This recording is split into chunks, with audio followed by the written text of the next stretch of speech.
Hello. Oh shit, I'm streaming. Hey folks, my name is Mark. This is UCD, or sorry, Why I Hate the World. A little disheveled right now. I lost my glasses, so this one might be a little weird. I think I could still draw. It's just not going to be as easy. But anyway, how you guys doing?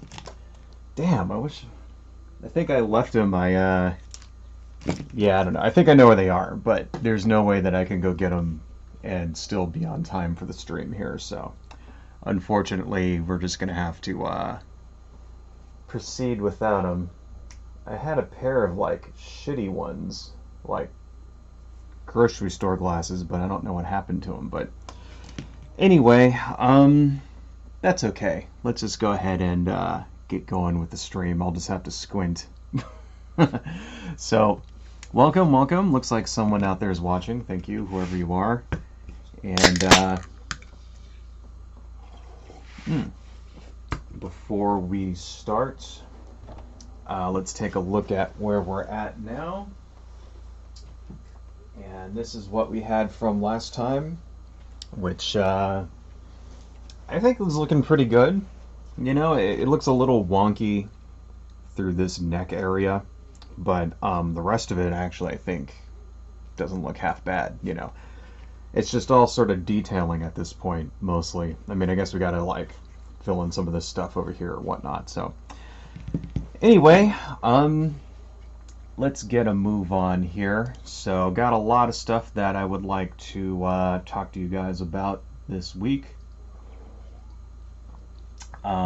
First, let me test my desktop audio, make sure it still works. Yes, it does. Alright, good.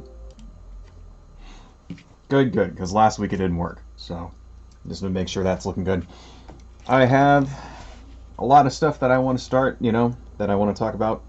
But, first thing, let's start with our segment of little stories, which would be under things I do not care about. I think we'll just make this like a weekly kind of segment, you know, that we do in every stream, you know.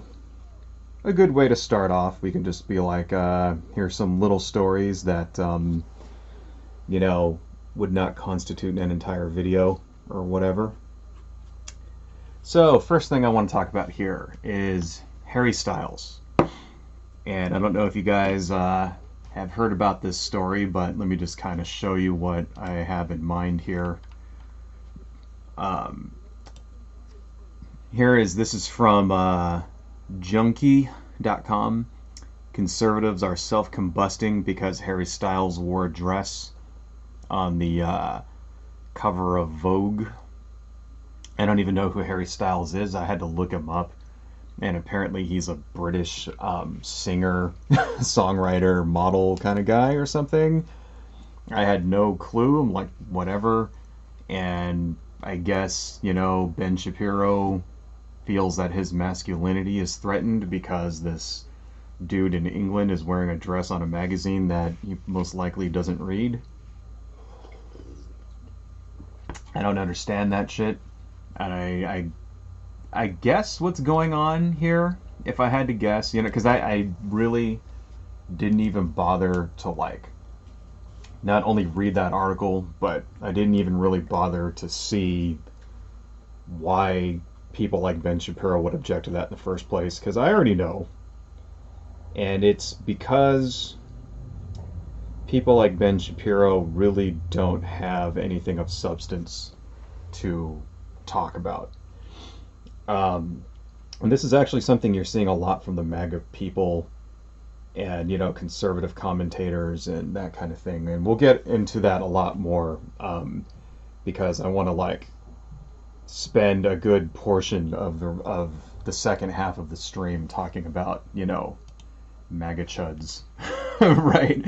And the coping MAGA chuds that are losing their minds. Right.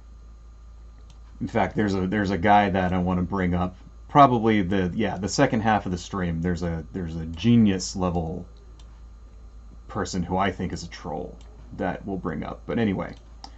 Um, but anyway, getting back to this guy Harry Styles and why people are like objecting to this, why conservatives like people like Ben Shapiro are objecting to it. It's really because they really don't have anything of substance to even really talk about. Over the last 4 years, people like Ben Shapiro and other conservative talking head people have really kind of hitched their wagon to the MAGA train, to Trump, essentially. Right. And Tucker Carlson, guys like that, right? Sean Hannity.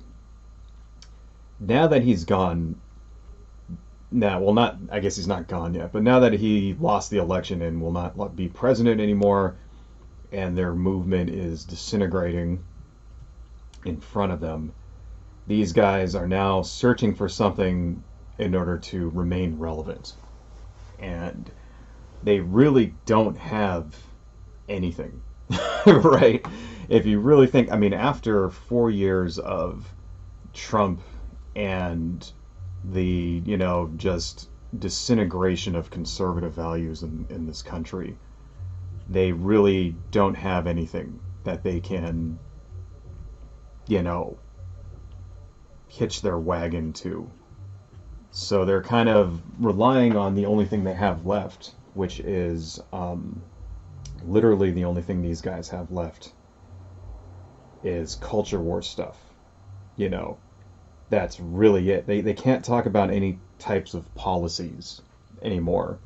Actual real policies that affect people's lives, because they've been in charge for the last 3 years, and the person that they put in charge has really done an abysmal job, and I'm saying an abysmal job from the point of view of a conservative, right? If you're a Republican, right, and you like Donald Trump and you like the current, administration, why? Why would you? Because they really haven't done anything that aligns with even traditional conservative values. Not really, not, let's say, fiscal conservatism. Well, deficit is now larger than it's ever been ever since the founding of the country. When Barack Obama left office, the deficit actually was lower, than when he came in. That's not anymore. The deficit is now like $3 trillion or something like that. The national debt is over 20 trillion. Please remember that one of Trump's campaign promises was to eliminate the national debt, the deficit and the debt within 8 years. So you would think if he was on track for that it would be like halfway gone at this point. Not even close. It's like increased, right? Because, he went and cut taxes for rich people and didn't cut spending to correspond with that. Because the idea was that, the economy would go up so much that the taxes that they are collecting would actually pay off the debt and the deficit and the debt. But that's, a fantasy. That's basically a supply side Jesus fantasy, that will never ever happen. It doesn't work that way, right? Because when you cut taxes, it doesn't increase the economy, because economic activity does not increase unless there's demand, and this is the fundamental flaw when it comes to those sort of, Austrian economic types, right? Excuse me. This is what they don't tell you, right? You cut taxes for job creators, supposedly, but they're not going to create jobs with that extra money unless there's demand for the services that those jobs provide. And that's why every time they cut taxes, you know, there's a small spike, and then what ends up happening is that all of the rich people and corporations and so on take that money and invest it in the stock market. And the stock market goes way up, and that's why if you notice now, the stock market is like above 3,000 or something like that. It like hit this milestone a few weeks ago. Like, how the fuck is the stock market above 3,000 when you have 20 million people out of work? Right? Like, literally 20 million people take on unemployment across the country. How does that work? How does the stock market stay so large, you know, so high like that when so many people are not working? Right? Because it's artificially inflated, because it's a bubble, you know, and it's only a matter of time before that bubble bursts. So think about that. So they can't, you know, so people like Ben Shapiro can't really defend conservatism from that angle anymore, you know, because Trump has shown that when they're in charge, they just throw that out the window, right? They can't really defend it from the point of view of freedom any longer, because, you know, we just spent 4 years separating children from their families, right, and other assorted things. They can't really, you know, take it from that angle either, because, you know, now we have people out there marching with fucking Nazi flags and stuff, supporting the conservative candidate for president. So that doesn't really work anymore. You know, the Republicans used to be the party of equal rights, right? Believe it or not. Back in the 50s and the 60s, you know, Martin Luther King Jr. was Republican, right? They led the charge for civil rights, and it was because back then, you know, the Democrats were the conservative party, right? All of those politicians in the South who were so anti, you know, desegregation, those were actual Democrats back then. And it was, you know, the parties have since switched in that regard, right? And now the Republicans are the conservative party, and all of the it was really civil rights that got a large number of such people to jump ship and move to the Republicans. You know, this is the reason why, you know, you hear about the Southern strategy and all that. That's what that's all about. Right? So they really have nothing. They have nothing when it comes to domestic policy, when it comes to foreign policy. You know, nothing that they can really, you know, tout as an accomplishment over the last 4 years. Nothing from them that they can really stand on or stand for. And literally the only thing they have left is hatred and bigotry. Right? So that's what they're falling back on. This sort of, like, you know, stupid, bigot, like, culture war bullshit. Right? And that's why, you know, they're losing their minds when some guy that no one really gives a shit about wears a dress on a magazine that nobody reads. So, I don't know. Ridiculous. Fuck Ben Shapiro, he's an idiot. What else do I don't care about? Let's see. There was another story. The Cuties movie apparently has been nominated for some award. You know, so if you're not aware of what's going on with this, the Cuties movie was this movie that was made by a French director, and it shows underage girls in very provocative situations, right? There's no nudity or anything to speak of like that, but it shows very young girls who are, you know, 11, 12, 13 or whatnot, dancing in provocative ways. And it's a story about a girl who runs away from home, blah, blah, blah, joins a dance troupe, and she's like twerking and shit like that, right? It's essentially pedo bait is what this movie is. And it's on Netflix, and a few months ago, when it debuted, there was this whole movement of people who were saying they were going to cancel Netflix over it because they show this fucking blatant pedo bait movie, right? You know, I didn't really I don't really care so much as to like comment on that. You know, it's like the way I see it, you know, you don't want to pay for Netflix, don't pay for Netflix. That's totally fine with me. And it's perfectly acceptable. That's a perfectly acceptable way to protest something as far as I'm concerned. You know, it's you don't if you really don't like this movie so much that you don't want to pay for Netflix any longer, that's perfectly cool with me. You know, that's actually the way you should do it. That, in my opinion, you know, um, the thing about this movie is that, yeah, it doesn't actually show any nudity or anything like that, but it's just the content, like the subject matter, is what people objected to. And yeah, you know, just from watching clips of it or whatever, yeah, it's pretty bad. It definitely sexualizes children, and it's in very poor taste or whatever.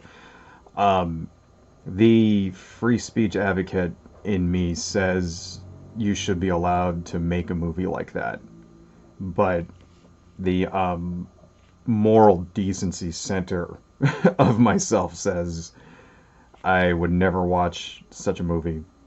The thing is that I mean, I wouldn't really watch it in the first place because I have no interest in watching a movie about little girls, you know, even if there wasn't like, you know, weird sexual shit going on, like I have no interest in watching a coming of age movie about preteen girls. Like it's just not my thing, you know. Is there ass kicking and explosions in it? No, then yeah, okay. Not really something I'm interested in the first place, you know. But I mean, would I boycott Netflix just because they purchased a movie like that? Remember, Netflix didn't actually make the movie; they're just like distributing it. I don't know. I mean, I don't know. I don't really care one way or the other.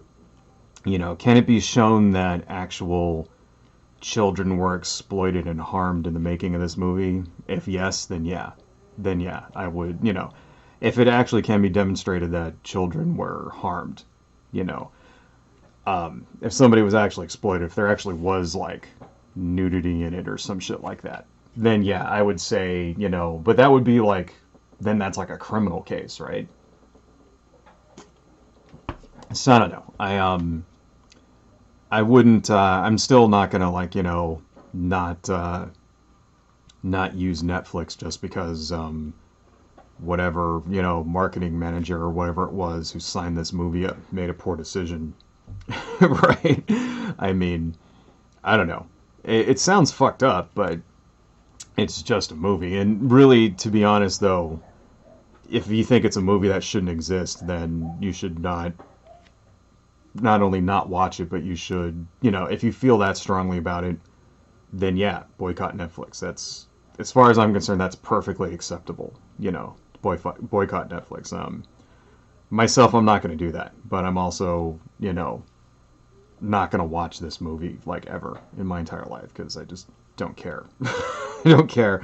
It's not a movie made for somebody like me. Now, as far as the exploitation part of it goes, because this is the thing that people say. It's like, yeah, well, it enables, you know, um, pedophiles or whatnot, right? Like, yeah, okay, there's no children were exploited in this, but this is gonna like, you know, it's basically fucking pedo bait. And yeah, I would say that's a pretty poor choice for, you know, for a movie. And whoever at Netflix made the decision to carry this movie is probably like paying for that now. Um, and I guess like I heard because the rumor is that this movie was up for an Oscar or some shit like that, like some kind of award. Like really, like I thought it was an Oscar, but then I looked it up before this, and no, it's not up for an Oscar as far as I can tell.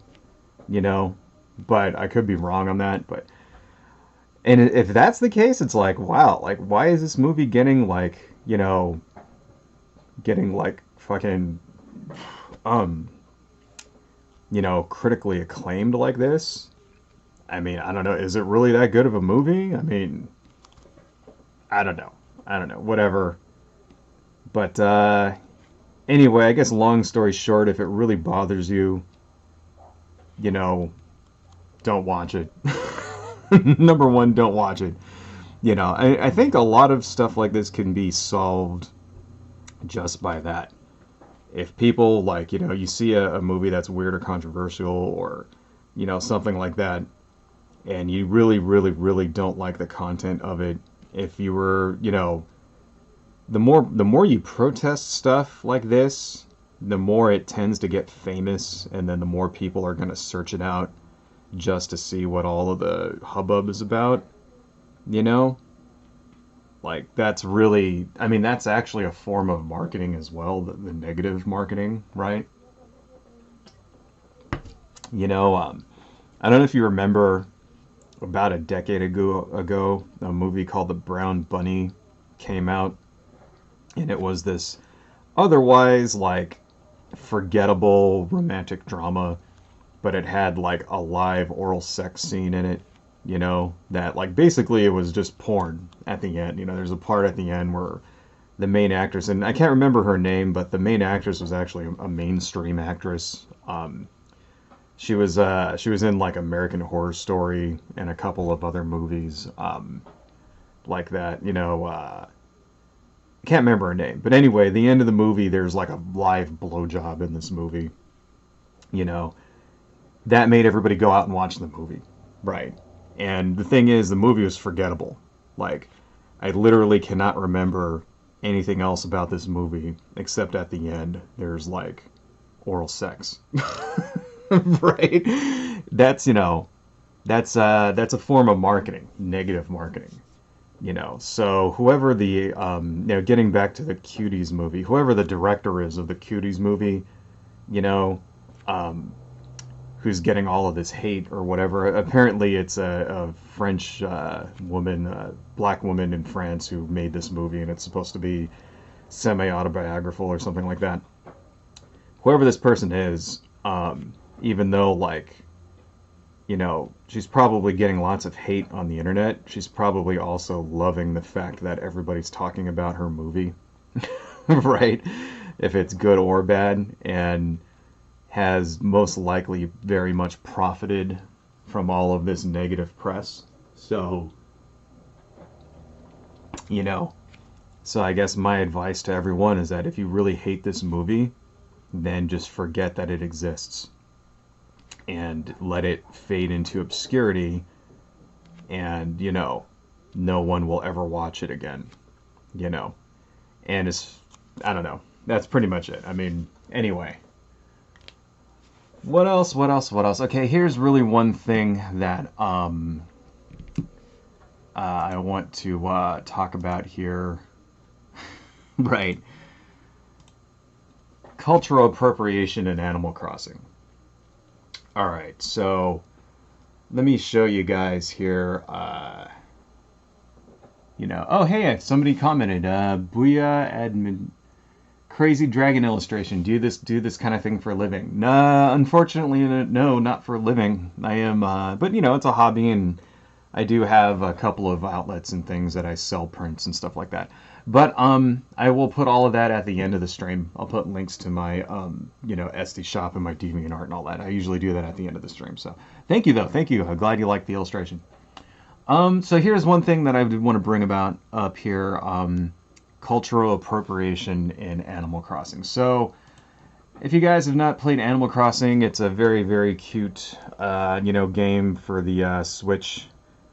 The first one was actually on GameCube. I've actually got it back here somewhere. I haven't played it in like 15 years.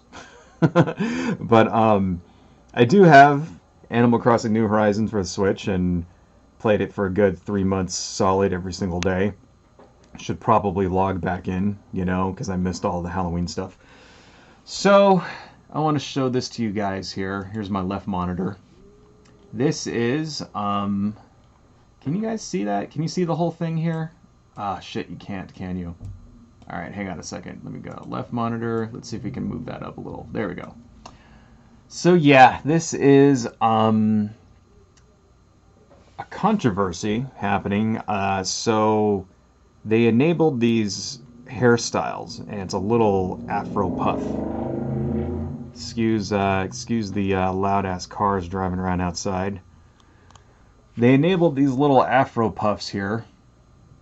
You know, if you can see these, right?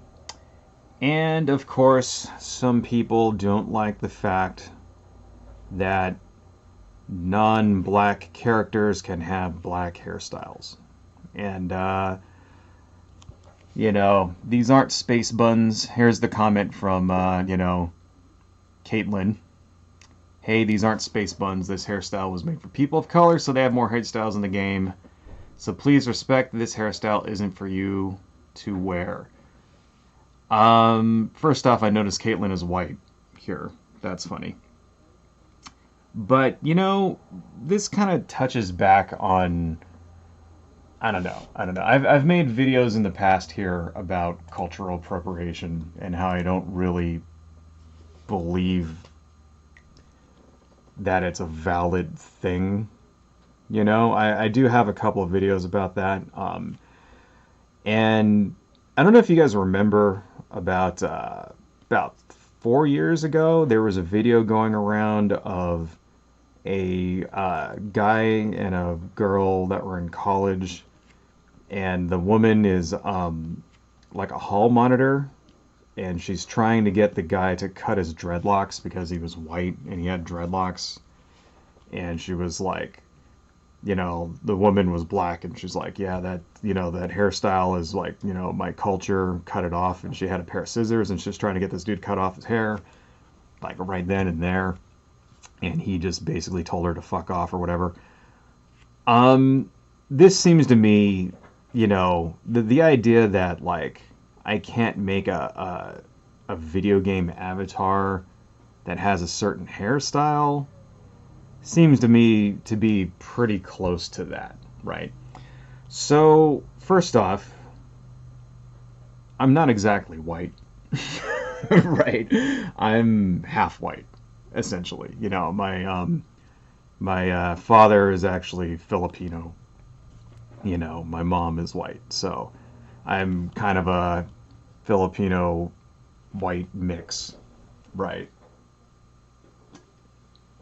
And it just seems to me to be sort of, you know,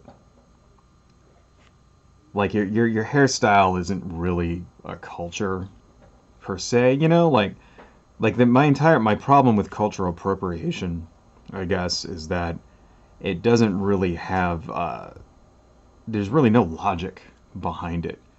And it really seems to be more of a way that somebody from a minority group can criticize someone else for just basically anything they don't like.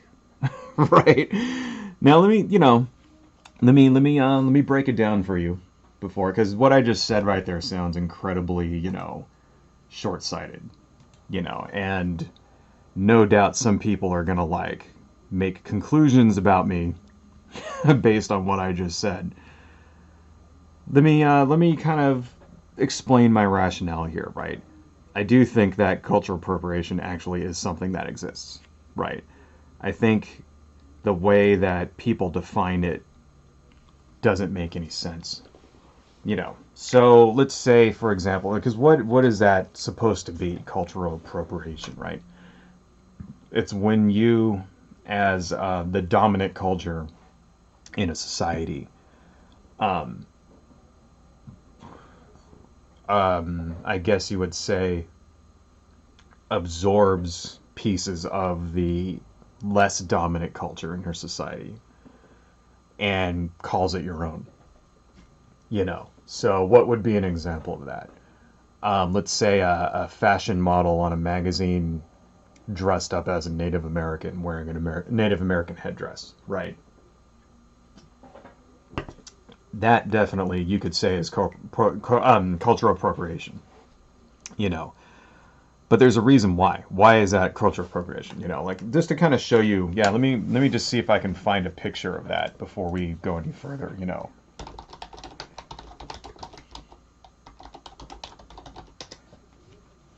Like I bet you $1,000,000 I can find. There we go. Bam! Right off the bat. Here we go.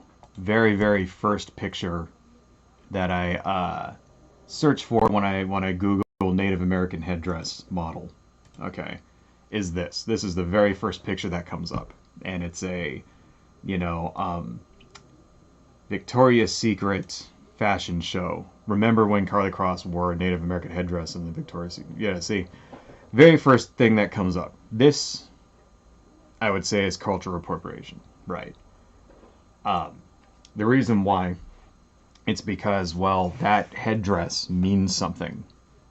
You know, it's a very it's basically taking something that's sacred to a you know, sacred, or has a specific meaning to a specific culture, and then using it in a way that's culturally insensitive, right?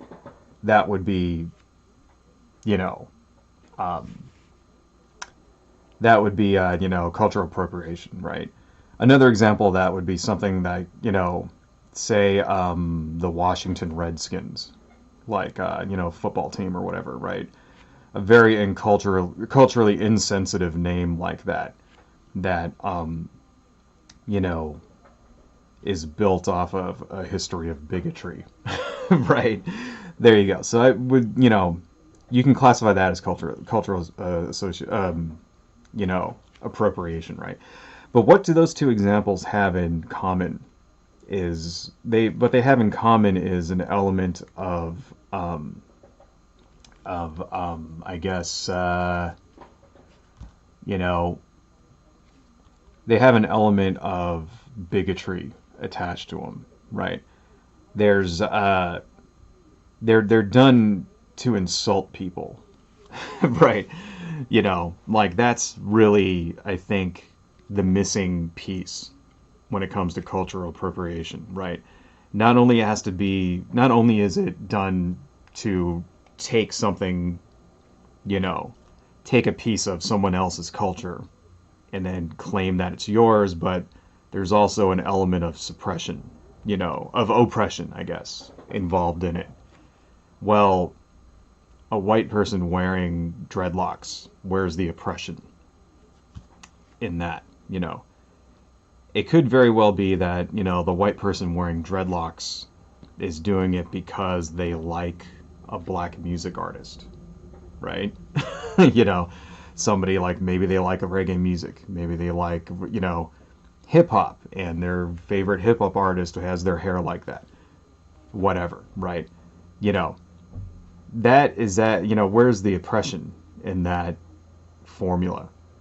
How are they doing that? You know, how does that equate to a fashion model wearing a Native American headdress? It doesn't really square with that, you know.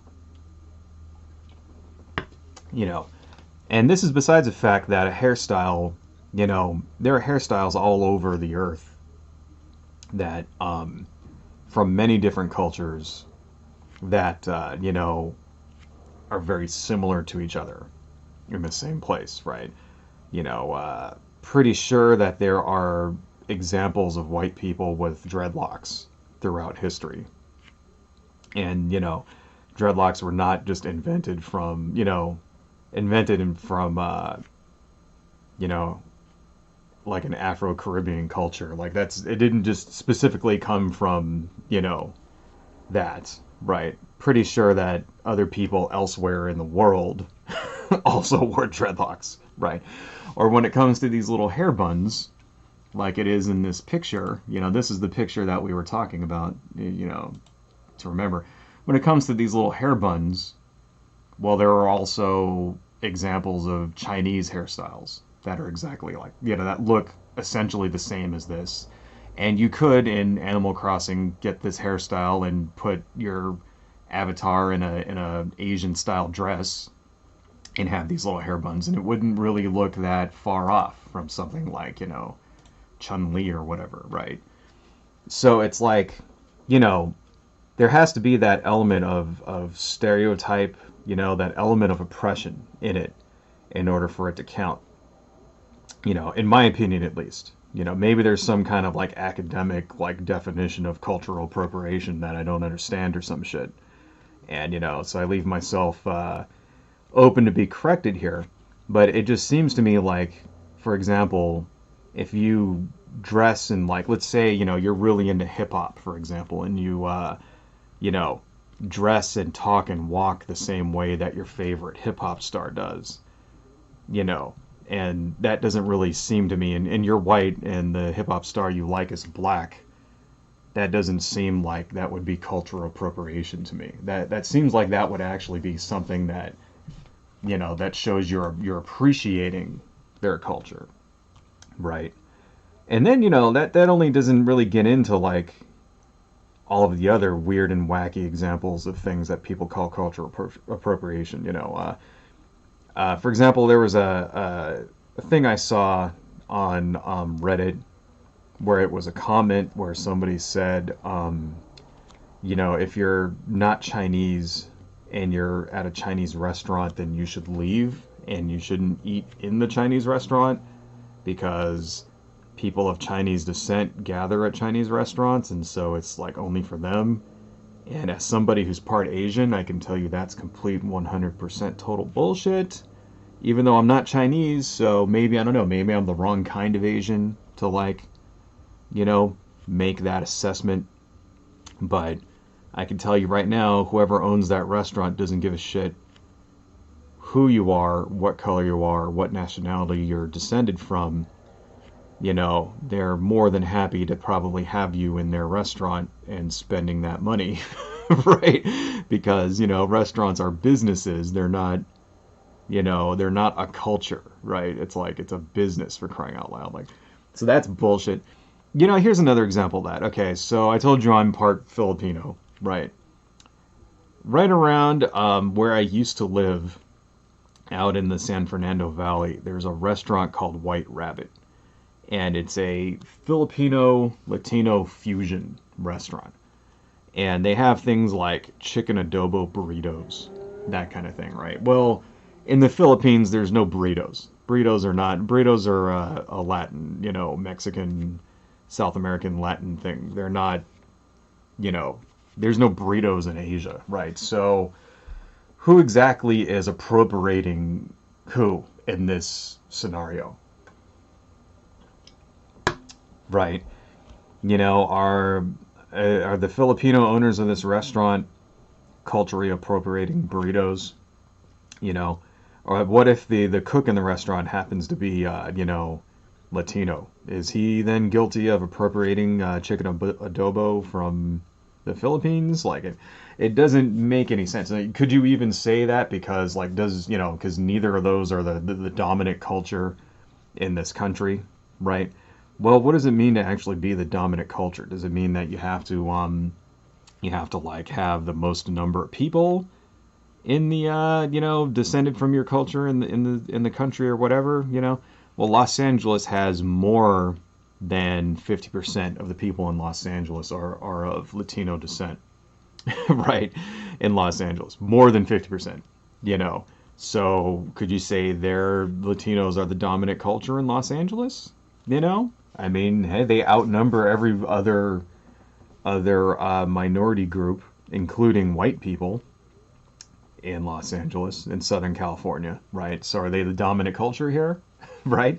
There's areas when you go in downtown where it's like, billboards and stuff are all in Spanish, right? And it's like perfectly fucking normal, It's been like that for years around here. So it's like, are they the dominant culture? Are white people even the dominant culture here in Los Angeles anymore? So can you then say that they are the victims of cultural appropriation? Right? See, none of this shit makes sense. That's the problem. It doesn't make any sense. When you try to sit down and break it all down and think, what is and what isn't cultural appropriation, it all falls apart. And that's my problem with it. And it just seems to me like you get people who, like in this picture that I showed, it seems to me that people sometimes, and I say this as someone, because I'm on the left, I'm a progressive, right? And I mean, shit, I spend a large amount of my time, right, online combating racism and bigotry, right? And it seems to me that, cultural appropriation is really, you know, not the hill that you want to die on. The video that I mentioned, I'm sure you guys have seen that video that I was talking about the hall monitor, the black woman who was trying to get the white kid to cut his hair. That's something that gets posted on Reddit every couple of months by MAGA types and MAGA chuds and conservative, whatevers and fucking neo-Nazis and shit. And they post that every couple of months on Reddit so that they can basically make fun of it and make themselves feel better. Right. Seriously. Like, literally every 2 or 3 months on certain subreddits that I go to, people will post that again, and then they'll all just bag on it. And it's like... And it's become a tool. Shit like that becomes a tool to recruit. To recruit people into these hate movements. You know what I mean? And it's like, you can't blame them because they're horrible people. What we should really be doing is refining this shit on our side so that things like that don't become recruiting tools for the alt-right. Okay, that's what we should be doing. We should really, like, I don't know. I mean, I'm thinking of doing another video on this because I have a video on cultural appropriation that I made about 3 years ago, and I'm thinking it might be time for another one, like a more in-depth, kind of video essay kind of thing, so that we can, like, educate some people on how to not sound stupid when they talk about this shit, because really it's like, claiming that your fucking hairstyle on a video game avatar is culturally, like, cultural appropriation. It's culturally insensitive. It's like, get the fuck out of here. It sounds stupid because it is stupid, and all that's going to do is turn people off. And when actual real bigoted shit actually happens in media like that, they're gonna ignore it. Right?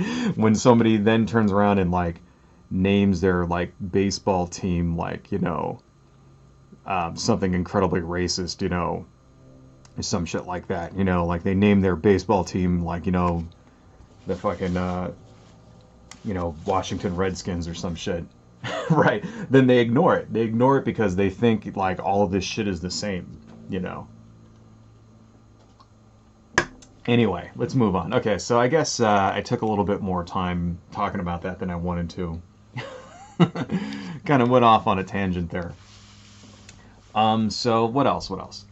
Let's talk a little bit about our soon-to-be ex-president, Donald Trump, and what's going on in the news, because this is in the news, and even though the election was more than 3 weeks ago at this point, it's like the election that refuses to die, because our president is such an idiot, that he won't let it go.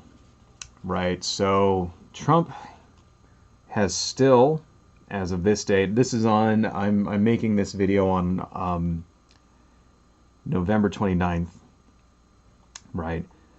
And our lame duck president has still not conceded.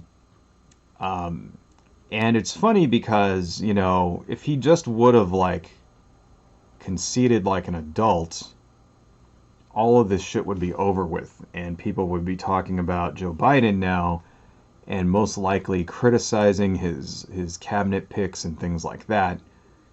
But instead, Trump, like a little baby, has decided to whine and cry and throw a tantrum and, fight to the bitter end with court cases that go nowhere, and, getting incredibly wacky people with ridiculous ideas to go on TV and try to convince us that the election was stolen with no evidence and all that shit. And if they just would have, like, given up and conceded, this would all be done by now, but they haven't, and we still have to talk about it, and every day that goes by just makes them and us look worse.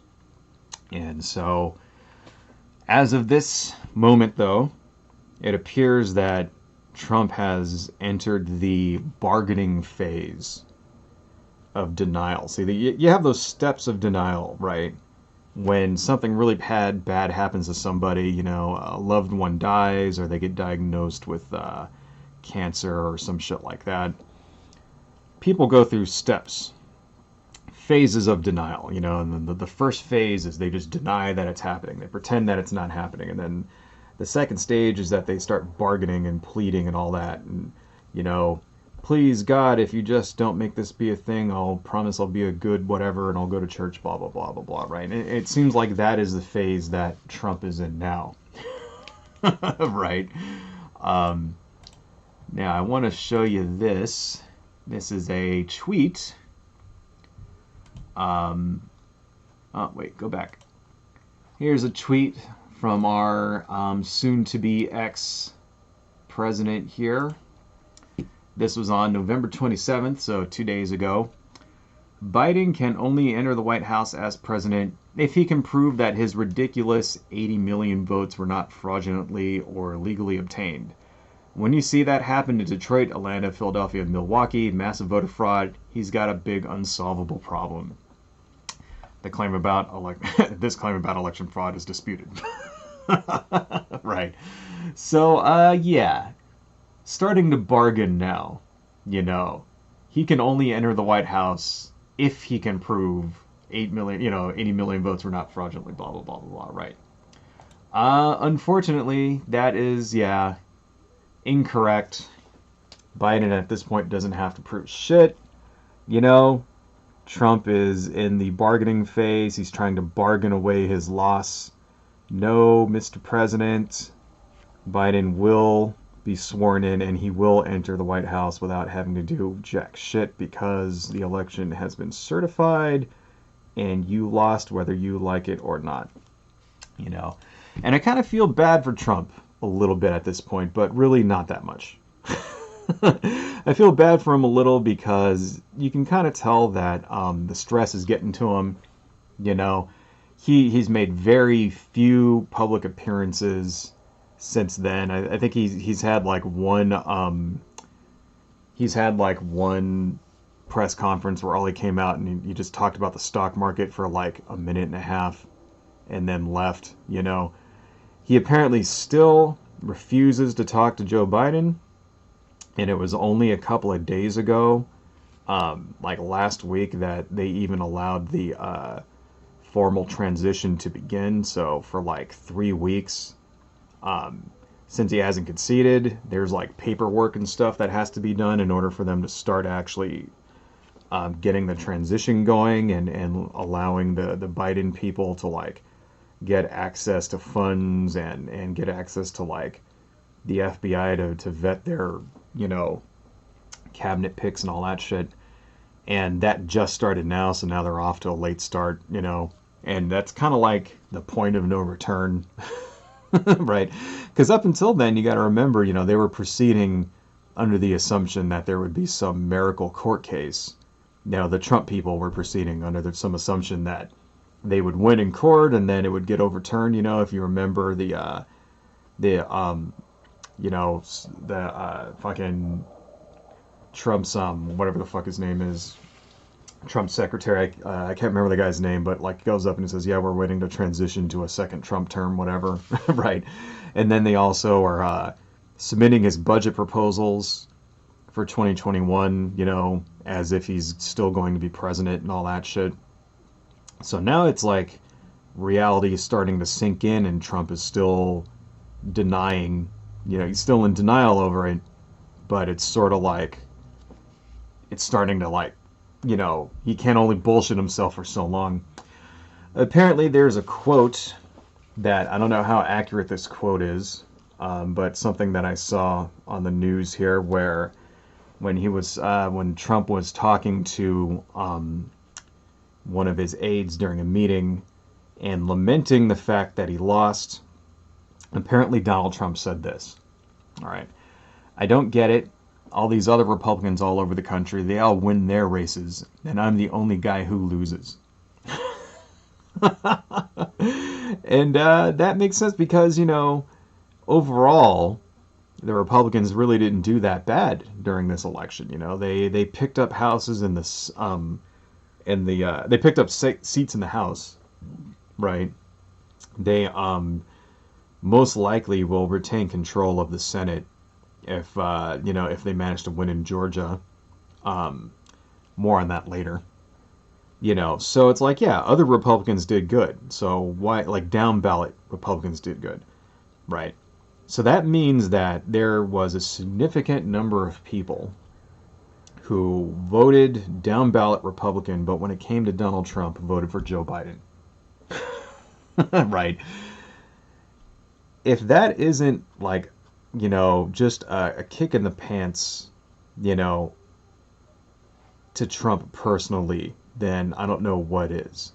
And I can really see how somebody like Donald Trump would take that shit personally and, be depressed as hell over that. Right? Something to keep in mind is that, our president right now, currently Donald Trump, our president, is the kind of person that his entire life has gotten every single thing that he's ever wanted. Ever. Okay. Trump was born with more money than you or I watching this video will ever have in our entire lives. Like, the moment he was born, he was a multimillionaire. He, his dad gives him $400 million when he dies, right? Just that by itself, if he just would have, like, not done anything, like, below it by buying casinos and then going out of business and shit like that, if he just would have just hung on to that $400 million and invested wisely, he'd be, a billionaire now. Right? He's not a billionaire. Donald Trump is not a billionaire. He's kind of living on fumes, but that's, another story. So just the fact that, like, he had so much money that not only does he never really has to work ever again in his life if he doesn't want to, but anytime growing up, anytime he wanted something, he just got it. He paid someone to give it to him, right? Whatever. So, as a kid, probably had all the fucking toys he ever wanted, probably got to go anywhere he wanted, reportedly was not a very good kid growing up and was, like, sent to military school at 13. You don't send a kid to military school because they're a good kid. Right? So, yeah, he was a spoiled piece of shit growing up, and his parents tried to discipline him, so at least give him that. They didn't do a very good job, apparently. And just think about that. Think about what that does to your your psyche, right? As you grow up, anytime you want something, someone gives it to you, right? I mean, think about that, that's most likely including women, right? Most likely, all Donald Trump had to do when he was a teenager, when he was a young man, is walk up to a woman and flash his wallet, and probably got all the chicks that he, because he's a rich and powerful man, right? And, maybe it didn't work 100% of the time, but, it's no coincidence that beautiful women tend to hang around rich men. That's just how the shit works, right? That's fucking, especially when you're, like, rich and semi-famous like Trump was, I mean, basically that's entirely Trump's career, was just self-aggrandizement, having bit parts in TV shows and movies and, being in the WWE, and then he was in fucking, like, Home Alone 2 or whatever, and then he had his own TV show and all this other shit. He was a socialite. That was Donald Trump's job. His real job was a socialite, and his entire, like, career just pointed towards, stroking his own ego, right? Making himself look like the richest and the smartest and the best looking guy ever, and all of this other shit. And, that's why a guy, it's no surprise a guy like this, has 3 wives, right? And a string of high profile public mistresses and all this other shit, because it's like, that's how he grew up. He grew up getting everything that he ever fucking wanted And the minute he didn't like someone anymore, or like whatever, just discarded him. Because who cares? Because he's rich. And what are you going to fucking do about it? Right? That's Donald Trump's mentality. Right? And if you look at these court cases that they're fighting, right? Because, you know, as of this video, he's lost, you know, their team have lost over 30 court cases, right? There's been more than 22 filed since election day. So some of these were even like before election day, where they were trying to like throw out votes and stuff like that, right? And they've lost every single one of them, right? Every single one. And you go like, well, why are they filing so many? You know, because this is how Donald Trump runs his businesses, right? One of the things that Trump does is that, you know, he basically rips people off and just refuses to pay them after they, you know, he'll get a contractor or something and he'll just refuse to pay them. And then the contractor has to take him to court, and then Donald Trump will stretch it out over years and years and years. And most of the time, the person suing him just gives up because it ends up costing more to sue Donald Trump for the money he owes you than it is the money that he actually owes you. Right? And that's what ends up happening. And Trump could do shit like this because he's rich. You know, there was a one case that stands out to me was of an all-girl dance troupe that danced for, you know, did some dances for him at his rallies in 2016. You know, it's funny how we were talking about cuties, and it's like, yeah, here's a real-life example of an all-girl dance troupe. Anyway, and, you know, he didn't pay him. And it's like, you know, and it was just like a couple $1,000s or something. It just doesn't pay these people that went and danced and shit to support him getting elected. And, you know, they end up dropping the suit because it's like, are you going to pay $30,000 to collect $3,000? Probably not, right? Well, if you look, that's what he's trying to do here with all of these court cases. He's basically trying to like stretch them out and file so many under the assumption that the United States government is just going to give up and just give him what he wants. And it's like, well, unfortunately, that shit's not going to work this time because the United States government doesn't just give up when it comes to litigation. They have an unlimited budget, right? You know, there's an unlimited budget in order to fight these cases. That tactic is not going to work. And it's basically the first time that Donald Trump has ever in his entire life not gotten something that he's wanted, right? This is it. This is like basically telling the baby no for the very first time ever. And the baby is throwing a fucking massive fit, you know, banging his arms and legs on the floor like a petulant child when we just say, no, you can't have any more candy, right? Donald Trump wants his fucking candy. And it's like, well, you ain't getting it. And that's, you know, that's really what's happening right now. And it's like, yeah, do I feel bad for him per se? Well, I feel bad for the fact that this is a 74-year-old man who has never learned this about real life. You know, I feel bad for his people that work for him, you know, and his family, really. I feel bad for his children because his children are seeing for the first time what happens, right, when you don't get what you want, because guaranteed his children have the exact same mentality as him. 100%. There's no way that any of them, with the possible exception of his one daughter that doesn't live with him. What's her name? Not, you know, there's Ivanka, and then there's like the other daughter that actually doesn't live with him. Tiffany, I think her name is. Tiffany Trump. Like, she's most likely the only one of his children that actually knows this lesson because, you know, she's not rich. Right? She doesn't live with, she didn't live with Donald growing up and didn't have millions of dollars, and she most likely understands this lesson that every other, you know, adult in the entire world learns, except for these people, right? So, I don't know. Now, as far as the remainder, the rest of the MAGA crowd or whatever, they're in denial too, you know. And it's, this is what I want to kind of spend a little bit of time on, you know. But we'll come to that in a little bit, right? Maybe the last half of the stream, I want to talk a little bit about MAGA cope, because the copium is still coming. I don't know who came up with that term copium, but whoever did is a genius because it perfectly describes what's actually happening right now. Anyway, one thing I did want to talk about before we get to that, right,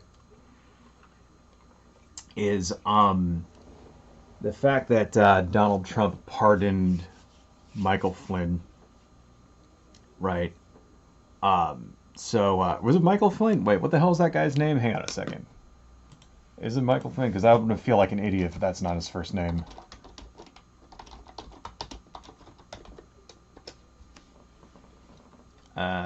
Michael Flynn, yeah. Okay. Right. So if you remember who Michael Flynn was, right, he was basically a ex-national security advisor who was busted as part of the Russia probe because he had illegal contacts with a Russian ambassador that he didn't report. So when you work for the government, if you have, meetings with foreign nationals, you're supposed to report those, right? And it's one of the ways that they monitor people to make sure that there's not, espionage going on and shit like that, right? Flynn, for one reason or another, he met with the Russian ambassador a couple of times, didn't report it, and then he lied about it. And if he just wouldn't have lied about it, he probably would have been fine, right? Because apparently that kind of thing can happen all the time. You meet a guy at a party or whatever, you're hobnobbing, shit like that, you find out that he's the Russian ambassador to whatever, and you're like, oh shit, I didn't know. Okay. That would have been perfectly acceptable. Some reason Michael Flynn decides to lie about this, right? Which lands him in hot water. And he was one of the dozen or so people who were actually successfully prosecuted coming out of the, Russia probe there, right? And Trump pardoned him last week. Now, lame duck presidents always pardon lots of people before they leave office. And that's nothing new. But the pardon of Michael Flynn is especially slimy, right? Because if you remember, Donald Trump actually went to James Comey, who was then in charge of the FBI at that time, and tried to lean on him in order to get him to go easy on Michael Flynn. I think the term he used was letting Flynn go. Letting Flynn go. Don't prosecute him for this. Right? Which is, something that in and of itself should be an impeachable offense. Okay, the President of the United States is not supposed to have any input at all on, criminal prosecutions by the Justice Department, by any entity within the Justice Department, right? They're not supposed to have any input at all on that, right? And the fact that, because the world we live in today, William Barr is essentially Donald Trump's toady and does whatever the fuck he wants. And it's not supposed to be like that. And that's one thing that we really need to pressure our elected officials to change. There need to be stricter controls and laws with consequences in place to stop a president from doing shit like that. President, because that's basically what Donald Trump has tried to do. He tried to pressure Barr into investigating, investigating his political opponents, right?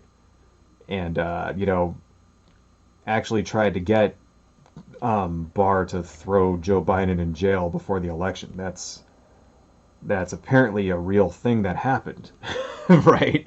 So that needs shit like that. There needs to be, there needs to be laws, against stuff like that. And sitting presidents should be susceptible to those laws. And if they break those laws, they should be fucking prosecuted. So let me kind of move this up a little. Yeah, just move it like that, because there we go. Because I'm doing this tail part. Anyway, but yeah, so Trump tries to get Comey to not prosecute Michael Flynn. That didn't work. Then fires Comey, later on when Flynn does get prosecuted. Which, if that's not a retaliatory thing, then I don't know what is. So that was real slimy. Then, later on, William Barr appoints a prosecutor to reinvestigate the case, right? And this results in the Justice Department trying to drop the charges against Michael Flynn, right? And the reason why Michael Flynn ended up getting convicted was because the judge appointed in that case said that this was irregular and decided to convict him anyway. Right? So that's, a federal judge withheld the conviction. So that's what makes this incredibly slimy. This pardon, it makes it really just like problematic and like sleazy, is because this is a guy that Donald Trump has been trying to like basically let off the hook for a little while now. He's been leaning on the the establishment, using his power as president for his own political ends like that. And it's like, why? Like, because the power to pardon someone, right, is not inherently a bad thing. And the reason why a president should pardon somebody is usually because there's some kind of like, travesty of justice going on, like excessive punishment for something that doesn't fit the crime, or sometimes there's just people, one thing just leads to another, right? A guy gets pulled over for a traffic stop, and then that leads to like, a warrant that he didn't know that he had from 20 years ago. And then because there's some fucking like weird archaic part of the law, that means it can't be appealed. And then that's his third strike and he ends up going to jail for 25 years. Shit like that happens. Right. And his original crime may have been something really dumb like fucking shoplifting a fucking pair of socks or whatever. Right. And things like that happen because, our criminal justice system is fucked up. And someone who steals a piece of pizza ends up going to jail for fucking the rest of their life or whatever. Right. And that's what the power to pardon someone is supposed to be for. It's for when cases like that come up, or cases when someone is obviously innocent, didn't actually do it, or a law that was written in such a way as to like, be biased against a certain ethnic or minority group or some shit like that. That's what pardons are for. Then you're supposed to be able to go in and be like, okay, well, this guy was convicted wrongly, whatever reason, the witness was bullshit, or, we found the actual person who really committed the crime, whatever. I'm going to pardon this guy, right? It's not supposed to be there for you to, like, basically do favors for your friends, right? Who, your friends who committed crimes for you. And that's what Donald Trump is using it for. And if you look at all the people that Donald Trump pardoned, right? Because, who else did he pardon? He pardoned fucking, Roger Stone, right? He pardoned, like, Joe Arpaio, stuff like that, right? Every person that Donald Trump pardons is either someone that committed a crime for him, right? Or supports him politically. And that's really the only criteria you need to get a pardon from Trump, is that, you're one of his friends, right? Or you say nice things about him. And that's like the misuse of the power there. It's bullshit. And there really should be a way for, you know, there really should be a way to like undo a pardon, right? Because apparently you can pardon someone for shit that they're not even convicted of. I don't understand that shit. How does that make any fucking sense? How can you like be like, oh, because apparently that's true shit. Like, Gerald Ford pardoned Richard Nixon for everything in connection with Watergate, so Nixon could never go to prison for anything that was in connection with Watergate, even stuff that they hadn't found out yet. That should be illegal. You should not be able to be like, okay, here's a pardon for crimes that no one has proved that you've actually done. That's bullshit, right? So we really need to get on that, write your congressman about that, because that's a travesty of justice right there. You shouldn't be allowed to just get away with shit because you're friends with, like, the fucking president. That's exactly what's fucking happening. So, anyway, I don't know. Just thought I'd throw that out there. Just another reason that I'm happy that this fucking piece of shit is no longer going to be in charge of the country. Let's just say it, folks, because he's a piece of fucking garbage. Donald Trump is a piece of garbage. He's the worst person that could ever be in charge of this nation. And the fact that he lost the election is the least that we could have done. In any real functioning society, his ass would be behind bars right now. Of course, in any real functioning society, all of this shit that he's doing would be against the law to begin with, and you wouldn't be able to like fucking fire people for disagreeing with you, for not investigating your political enemies, or like pardon your fucking like, pardon people solely because of the fact that they support you. All of that shit wouldn't be allowed, and it's kind of ridiculous that it is, So we really have a lot of work that we need to do in order to make America not embarrassing anymore, And I guess if there's a positive to the Trump presidency, it's the idea that a lot of these problems that were already there have been highlighted, and now we have a roadmap of things that we know we have to do in order to make America actually not shitty. I mean, here's what I mean by this. Like, so here's a story that came out, right? Just to kind of nail this home, okay? You guys remember the Tiger King show that was on Netflix, right? It was about this story about this guy who was a tiger trainer that, like, hired a hitman to, like, kill his partner or whatever. Well, here's something I found here. Joe Exotic reportedly spent 10 grand in a hotel hoping for presidential pardon. Right? So the Tiger King guy, Joe Exotic, is basically in prison now. And his lawyers and stuff have been petitioning Donald Trump in order to, try to get him a pardon. And part of what they're doing, let's turn that off. Part of their plan is going to Trump hotels and spending lots and lots of money, in a way to curry favor with the President of the United States, right? That story right there shouldn't exist, and in any other administration, that wouldn't exist, because every other president ever puts their businesses into a blind trust and shouldn't, have basically you spending a bunch of money at their business would not influence them because they don't actually own their business anymore.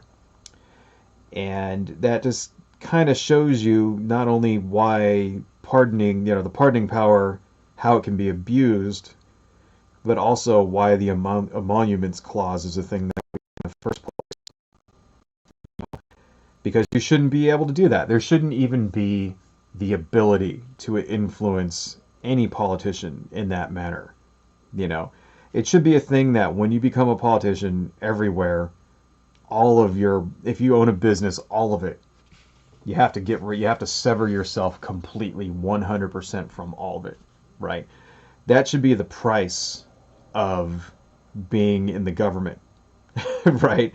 Now, whether that means you go back to it afterwards or whatever, you know, you should have no controlling interest. You should make zero money from any business at all. And this includes, you know, stocks, in my opinion.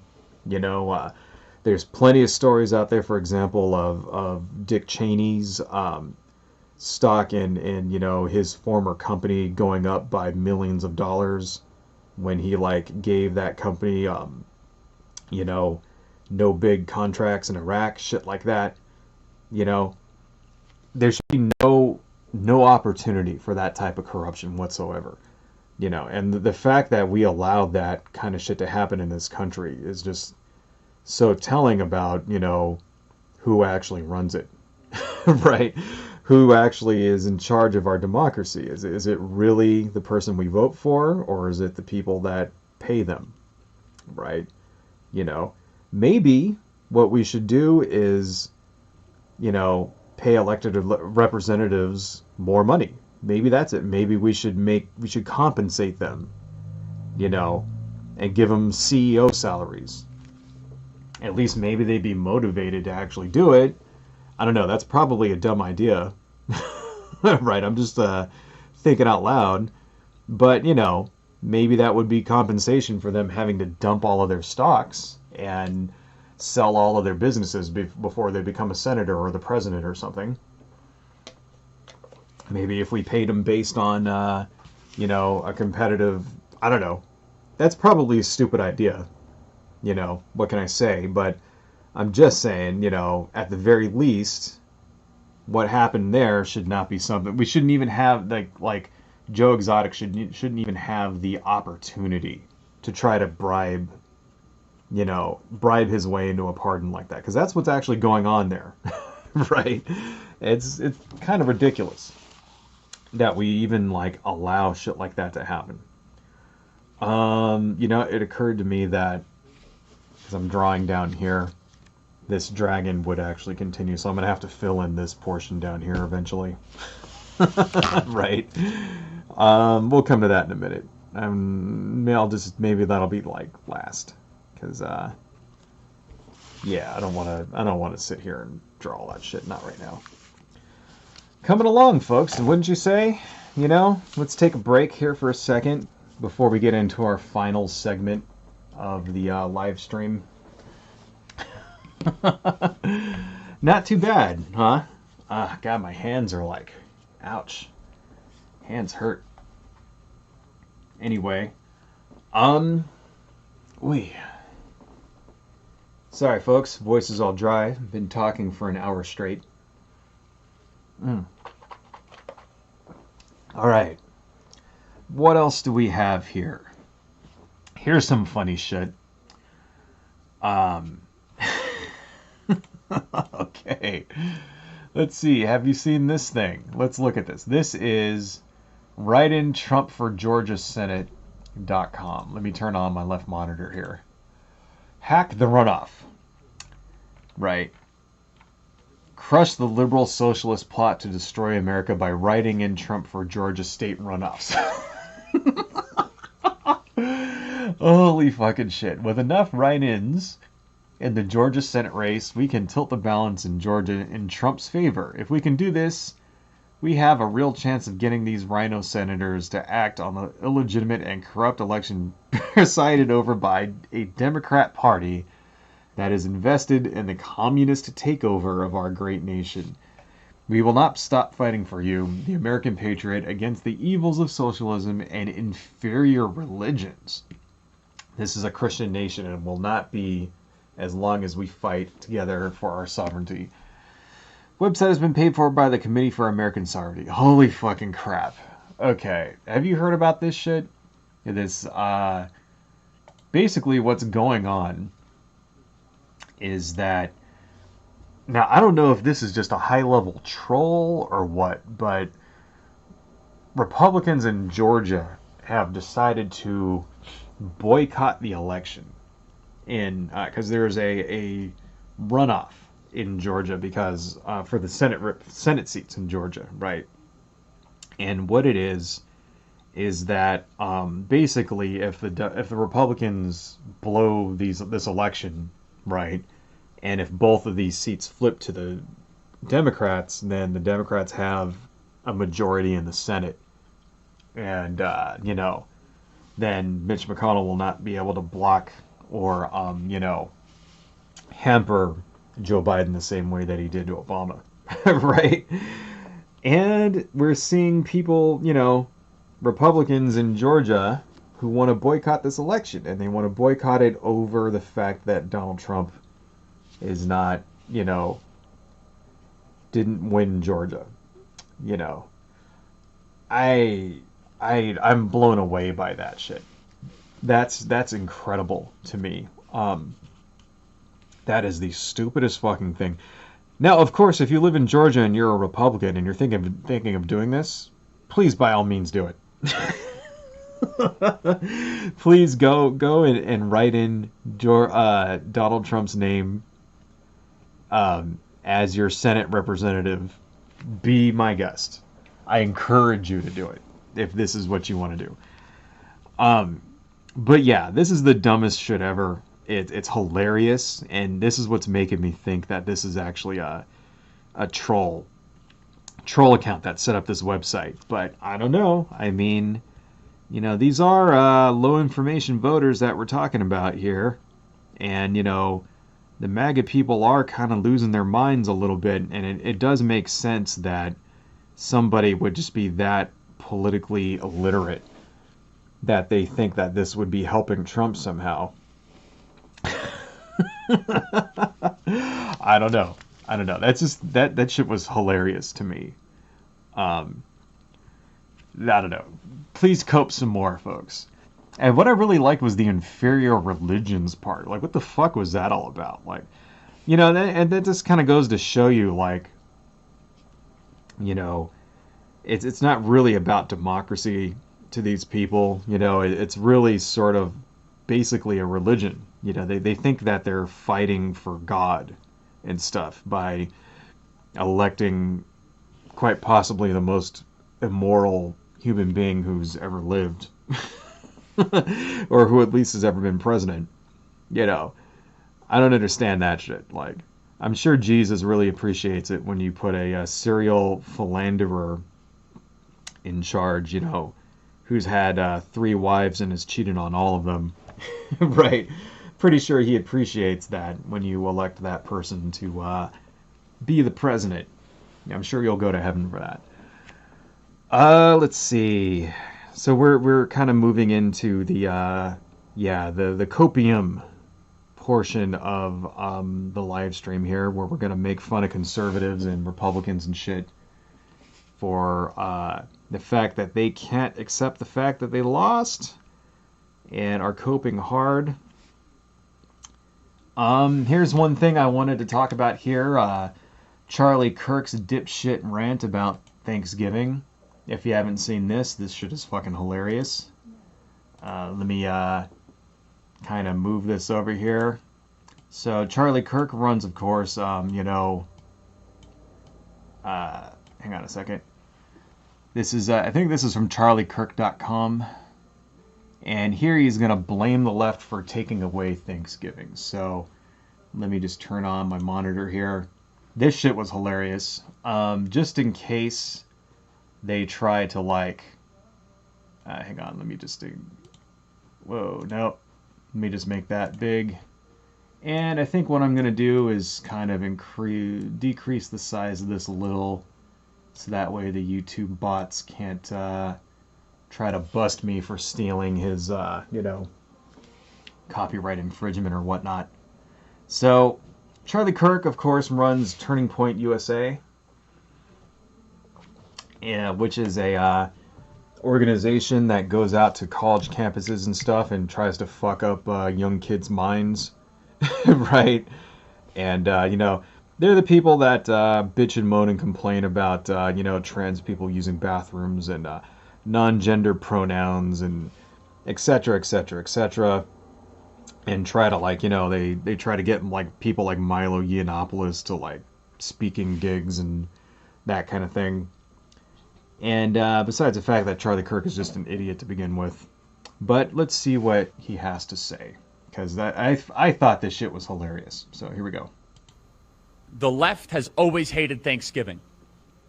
Thanksgiving can be interpreted as a religious holiday if you believe in giving thanks to a creator.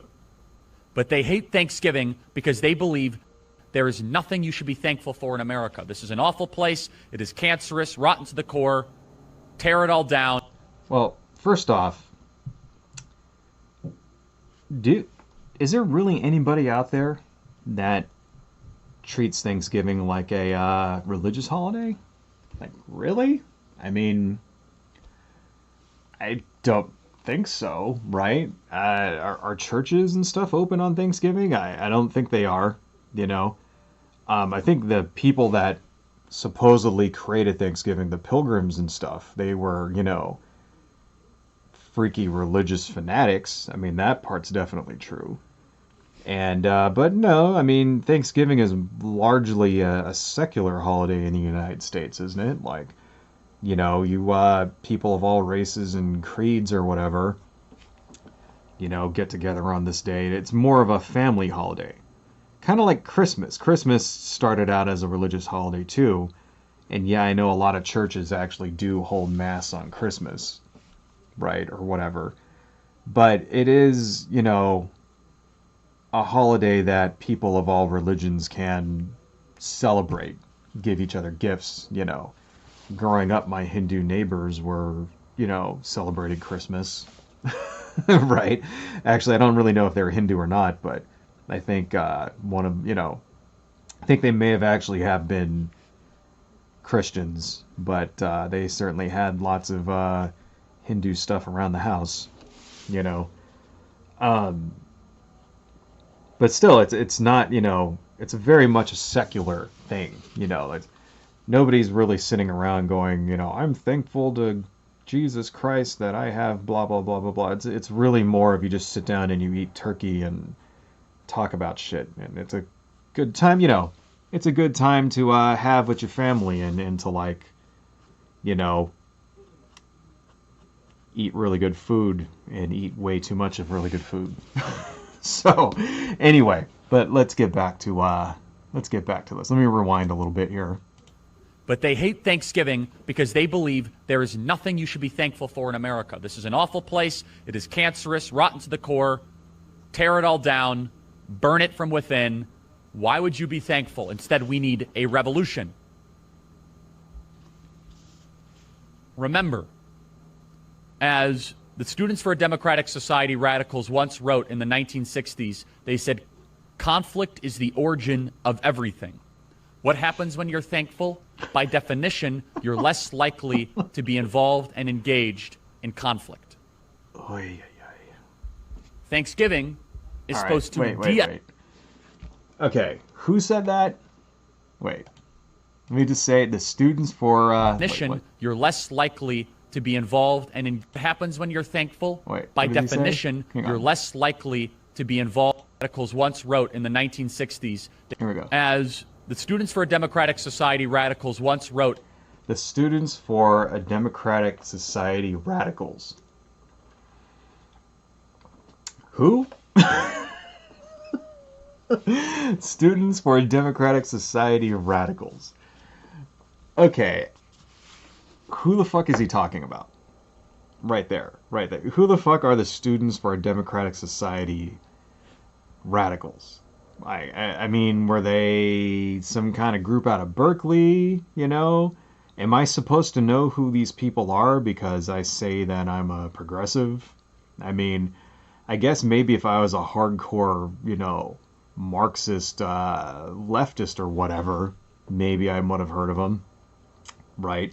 But guarantee you that 99% of the people out there that vote progressive, that even they may even say that they're socialists or whatnot, most likely have no idea who the fuck these people are or what he's even talking about, right?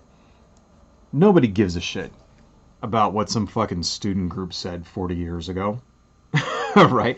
I mean, unless you're really heavily into this stuff, unless you're an actual communist or something, and you know, study Marx and read Marxist theory and are like, really into this kind of shit, revolutionary politics. Nobody gives a fuck about this. The people who are out there like voting for Joe Biden don't give a fuck about this, right? The people who want, who are out there protesting with Black Lives Matter, guarantee you none of these people know who the fuck these guys are. And their influence on the decisions of everyday Americans is, nil. There's like zero impact. Guarantee it. I guarantee you, right? And it's just like how what's my point here? My point here is look how deep this guy is digging in order to come up with an enemy, right? Because like I said at the beginning of the stream when I was talking about Ben Shapiro, these guys on the right, they don't have any legitimate arguments anymore, right? They don't have anything that they can show as an example of a successful conservative policy that has actually benefited real people in real life, right? And they can't point to what's actually happening right now in the country as any current measure of success, because it's not a success. It's a fucking shit show. We have Great Depression levels of people out of work on unemployment, right? Because of a pandemic, which we failed to get under control, right? Which other countries on Earth have managed to get under control. Look at Australia, look at New Zealand, look at Japan. These places out there, they actually took the proper steps, right? And, in Australia, it's something like, essentially eradicated COVID-19. It's gone. Basically, they had like 2 new cases last week, whereas here, how many new cases did we have in the United States just last week alone? What, 20,000? Something like that, We have thousands of people a day dying from this disease. They're not doing, in New Zealand doesn't have thousands of people dying from this disease. They have 0, right? We have 20 million people out of work right now on, government assistance because of our economic response to this pandemic, right? People in the UK, in the United Kingdom, in France and Germany, they don't have 20 million people out of work. What did they do right, that we didn't, right? They actually didn't just do one $1,200 check of stimulus like we did and then just forget all about it. No, they actually supported people. They paid. I think in the UK, what they did is they actually nationalized wages, right? So that the government paid something like they gave checks for 70% of somebody's wages, so that they could afford to stay home and not go out and put themselves in danger, right? We didn't do that, so we were forced to reopen. And not only the fact that we weren't just forced to reopen, but half of the fucking country refuses to actually take the basic fucking minimum precautions in order to not spread this disease. We have insane people who are like, who think that it's a freaking satanic conspiracy in order to have them wear a mask so that they don't spread this disease. That's the difference, right? Those people are Trump supporters. Okay, let's let's not bullshit around ourselves anymore, folks. The same, the Venn diagram of Trump supporters and insane anti-maskers and all of these people losing their fucking minds over the fact that Trump lost the election, it's all just a circle. It's the same fucking people, right?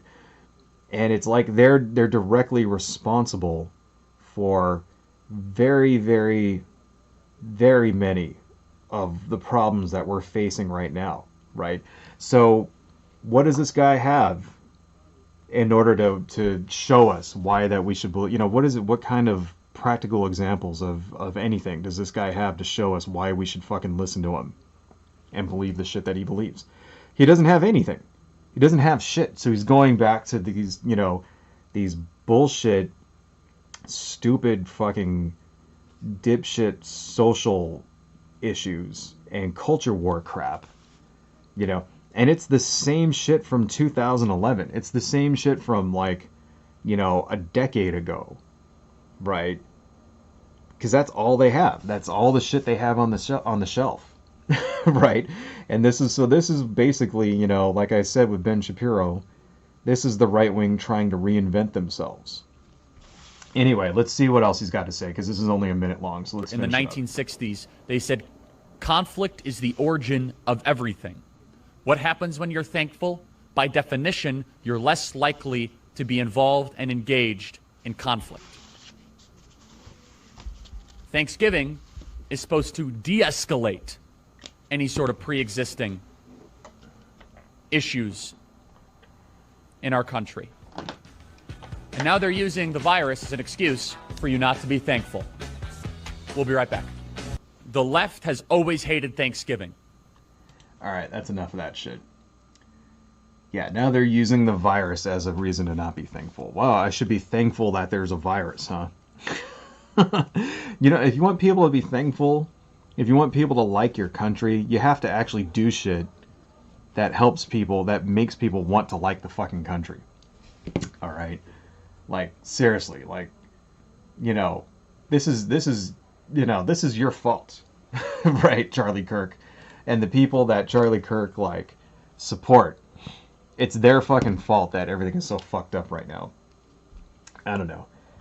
It's ridiculous, man. Anybody who listens to these fucking people, you know, please, please, please turn on your bullshit meters. Because I know I get a couple of conservative viewers on my videos, and they send me videos from guys like him, and Tim Pool, and Andy No, and all these other fucking right-wing morons, and it's like, guys, please turn on your horseshit meters, okay?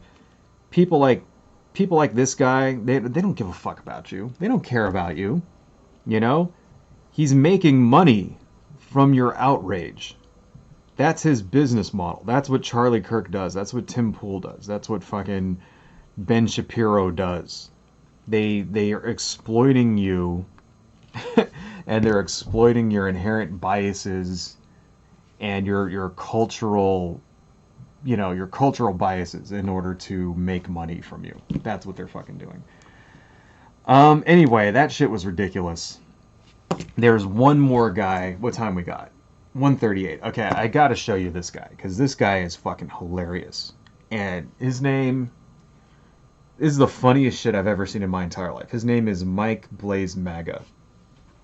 This is Mikeblaizmaga's TikTok. Alright, he's a TikTok guy. Okay. I actually joined TikTok so that I could follow, you know, this dude. I'm not logged in right now.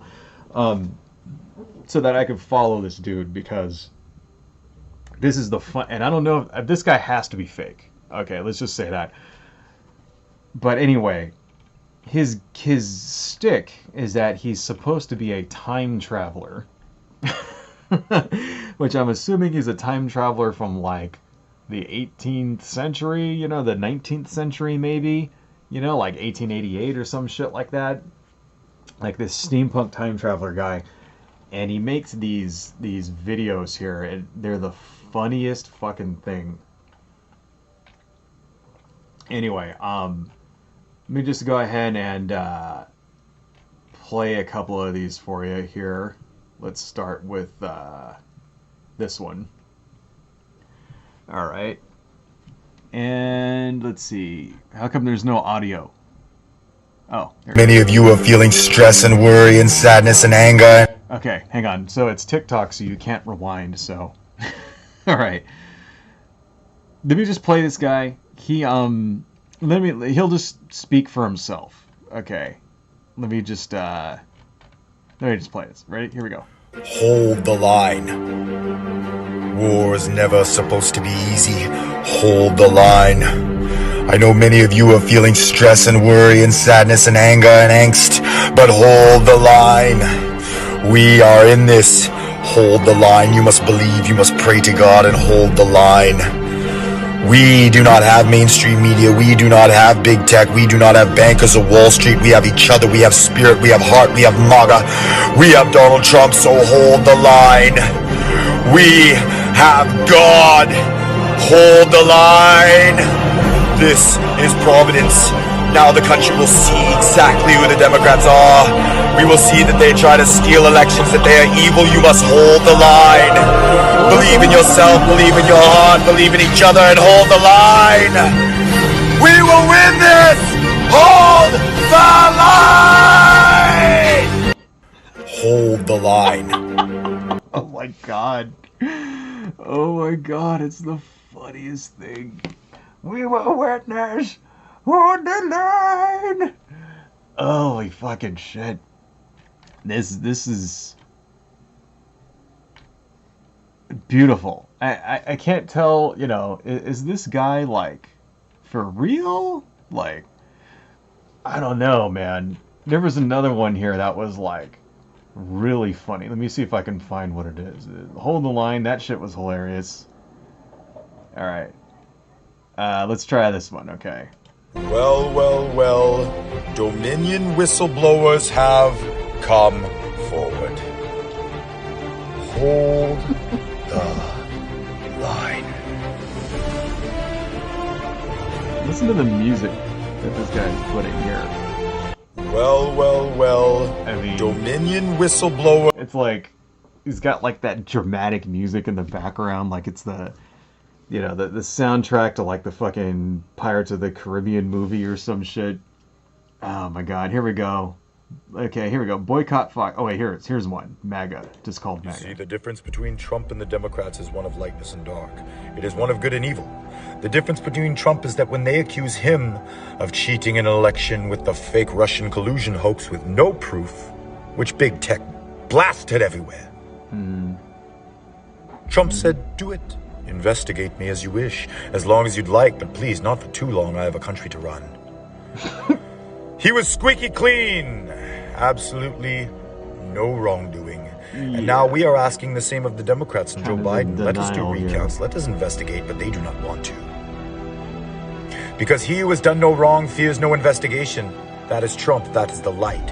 He who knows he has done wrong will do anything, and I mean anything, to maintain power. Joe Biden is guilty of crimes of an international level. He will be in jail soon. God has spoken. You see the difference between Trump and the God has spoken. I like how, you know, Joe Biden is guilty of crimes on an international level. Like, what the fuck does that even mean? Like, you mean like international crimes? Like, what? Like, what crime exactly is Joe Biden guilty of exactly? You know, I like how nobody could ever really answer that question. Joe Biden should be in prison. Oh, well, what did he actually do that's, like, illegal? And, you know, maybe actually show some evidence here, buddy. I don't know. That shit was funny. Hold the line. Hold the line. Oh, my God. Are you all seeing the Trump tweets? Check out the Trump tweets. He's saying there's evidence. Oh my God, it's gonna be released. Yo, yo, we won. Yo, yo, yo, yo, oh my God. They're gonna be so mad. They're gonna be so fucking mad, you guys. Yo, they're gonna be like fascists. It's the fascism. Yo, they're gonna be so fucking mad. Yo, we won, motherfucker. We motherfucking won, yo. We won that shit. President Trump won that shit. 4 more motherfucking years. 4 more motherfucking years. Yo!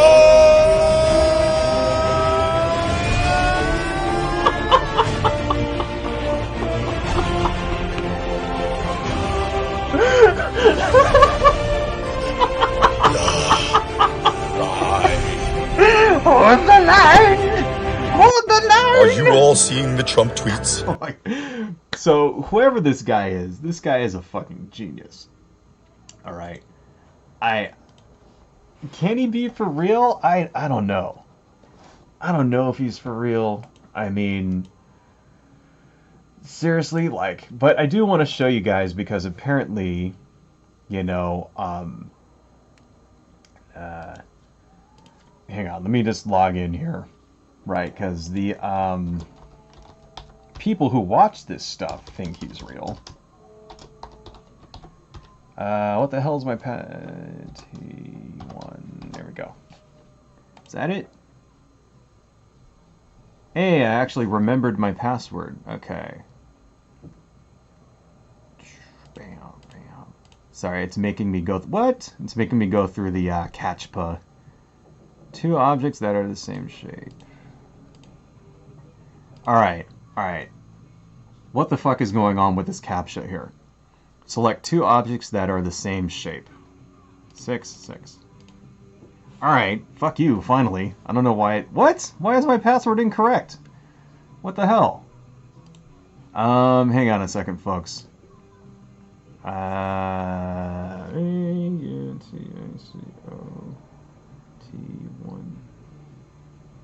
B-U-T-S.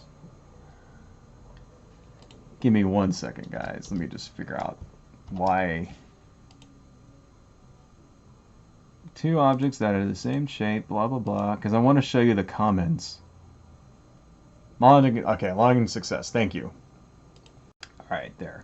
I just, hopefully, okay, great. I was afraid there for a second I just broadcasted my password to everybody, but I didn't. So I want to show you because, you know, I think this guy is a troll. Okay. Because this shit is ridiculous. This has to be fake, right? But apparently... the people who watch this don't think that it's actually fake. Right? Apparently the people who are watching this, you know, here we go. MAGA thirsty lady.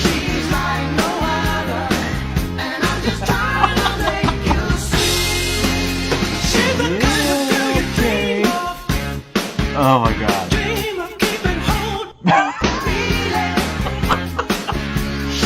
And I like as he's doing his pelvic thrusts there, the word MAGA pops up. Okay, anyway, so let's go back to that one that we were just watching right now. Right? Hold the line. I can't pause it. War is never supposed to be easy. Hold the line. I know many of you are feeling stress and worry and... Yeah, shut up. Kind of looks like from reading these comments that some of these people actually believe it. Love you, brother. We have God. We must stay strong together. We have God. This is fantastic. Praying to our Lord. You know, so whether or not he's actually legit or not, his viewers seem to think that he's legit.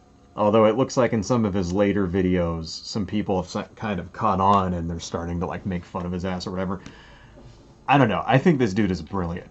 So his name is Mikeblaizmaga on TikTok, and I encourage all of you guys. In fact, I'm gonna follow him, right?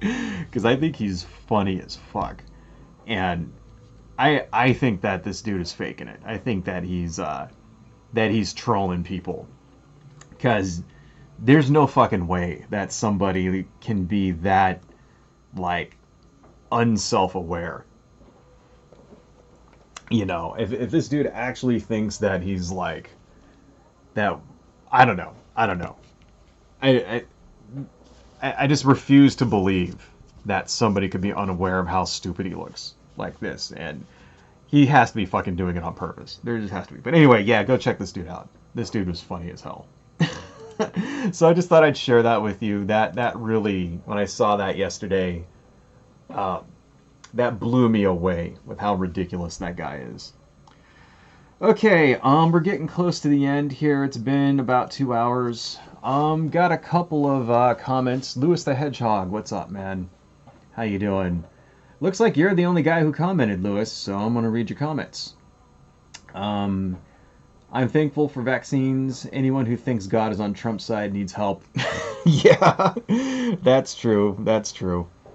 Why? I don't understand that shit. I don't understand how you can be religious and see someone like Donald Trump and actually believe that this is somebody that God would want to be in charge of things. Like, if you believe in a God, then you would have to believe that God is a moral being, right?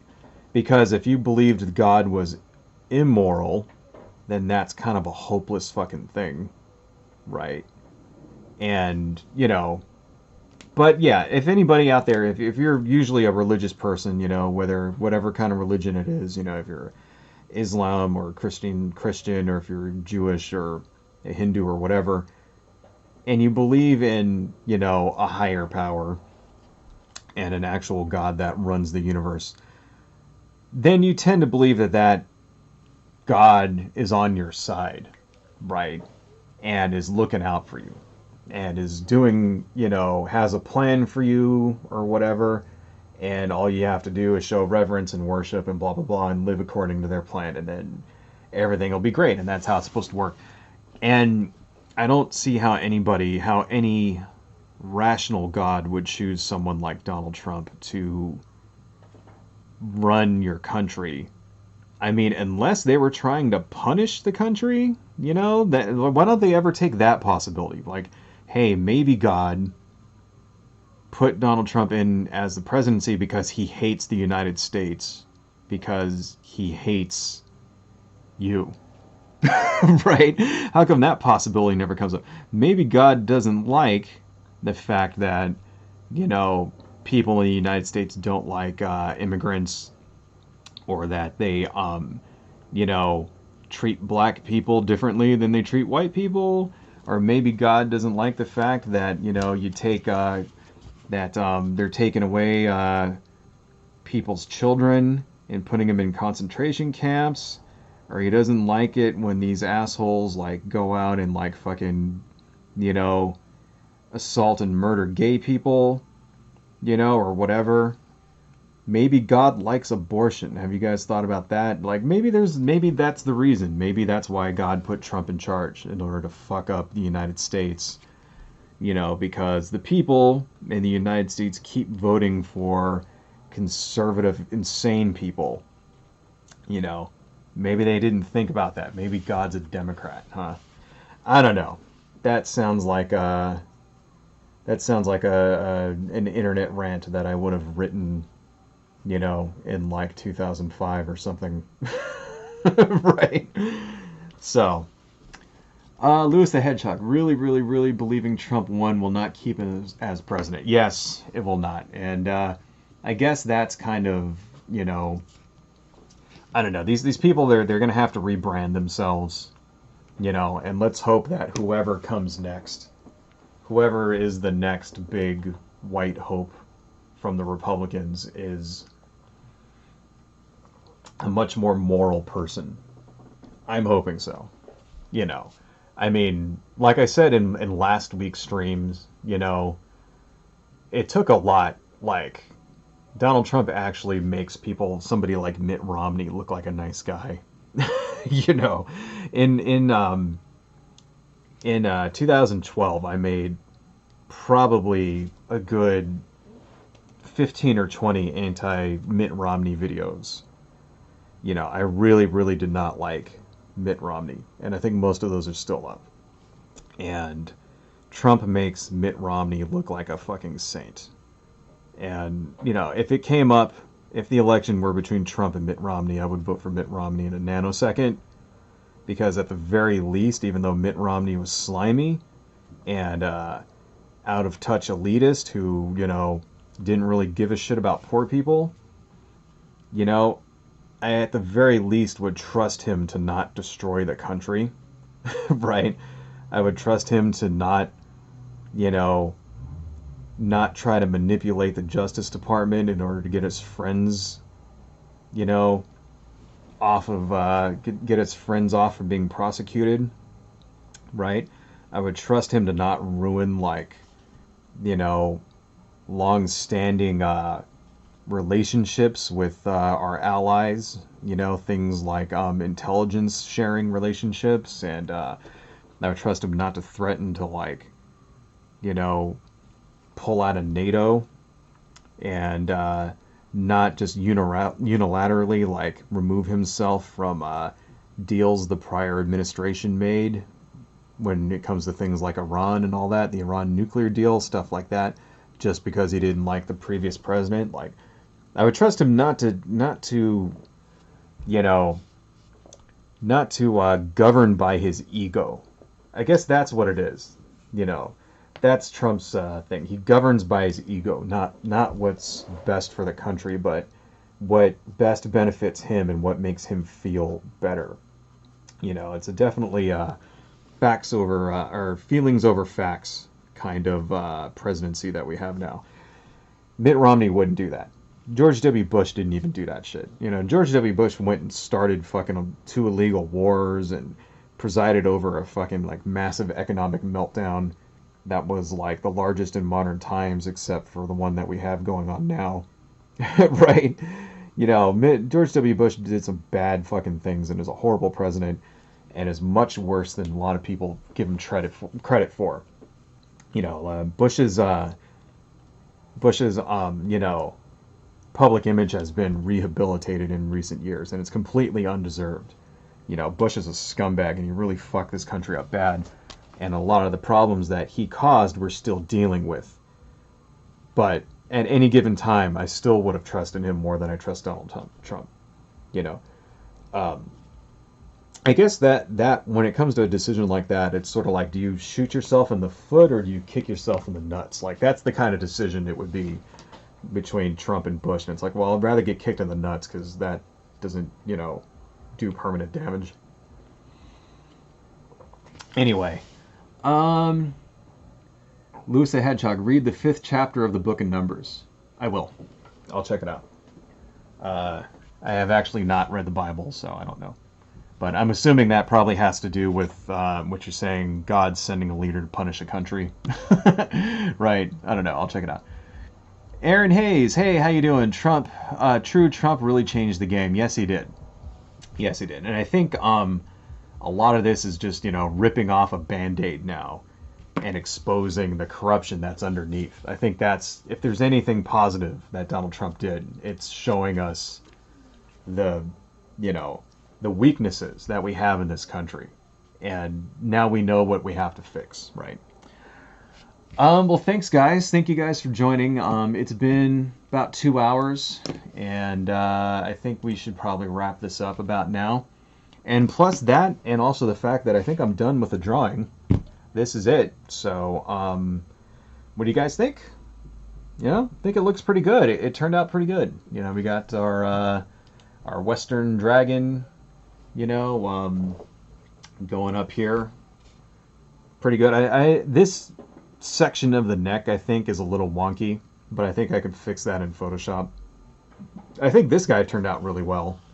And there's a couple of little spaces, like I kind of messed up on a scale right there, and then this line over here is a little jacked up. But for the most part, I think it actually turned out pretty well. Some of the inking over here is screwed up. It's because I don't have my glasses, so I'm doing all this without my glasses, and that's why I kind of messed up right there. And then just to kind of, I filled in this space underneath here too. Forgot all about that. So yeah, I think it's looking pretty good. And I think what I'm going to do for the next stream is scan this in, and then we'll color it in Photoshop and give it a background and, render all this so that we have a full illustration, right? So not bad at all, not bad at all. And anyway, guys, I think I'm going to go ahead and end this now. Thank you all for joining. If you like what I do, please like and subscribe if you have not already. I know it... oh, wait. One more thing. Lewis the Hedgehog actually proves the Bible is pro-abortion. Okay. Oh, is that the passage about giving an adulterous woman who's pregnant bitter water? And then if it shows that, if she was really adulterous or whatever, it'll cause her to, have the fetus to spontaneously, eject or whatever. Is that what that is? I've heard about that, I actually haven't read it. So, yeah, I will read it. Thank you, Lewis. And Aaron Hayes, looks really good. Do you have a social media that you post these on? Yes, yes I do. And I am going to show that to you guys right now because part of the thing that I got to do at the end of every stream is to, you know, pimp my social media. Right. So let me just go ahead and open up all of my stuff here. DeviantArt, and then I also have a SD shop here that I sell prints on, and then I have a webcomic. Hang on one second, folks. Give me 1 second. .com, booyah. Then I got me a webcomic that I go to every week, and then I also have like Instagram and stuff, but that's okay. Oh yeah, and then I need to show you my other thing. So here's some stuff if you guys like what I do and you you know, want to support the channel. Then I have a an SD shop that I have. Let me turn on my monitor. And let me just make this bigger. So I have an SD shop. If you like what I do and you want to support me or whatever, please check me out at SD and please consider buying something. So I make prints of things, and like here's a print. This is a Lovecraft character. This one's actually really popular, so I always show this one off every stream, you know. And these what they are, they're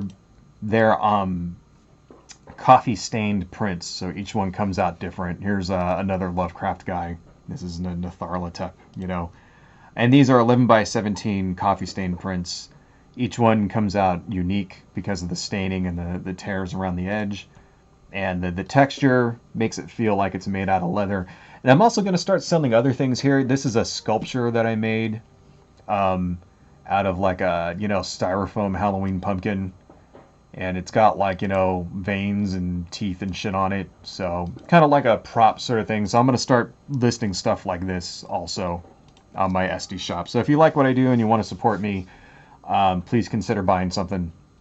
I also have a Patreon, which is at Patreon, Hwanja at patreon.com, but nobody signs up, so whatever.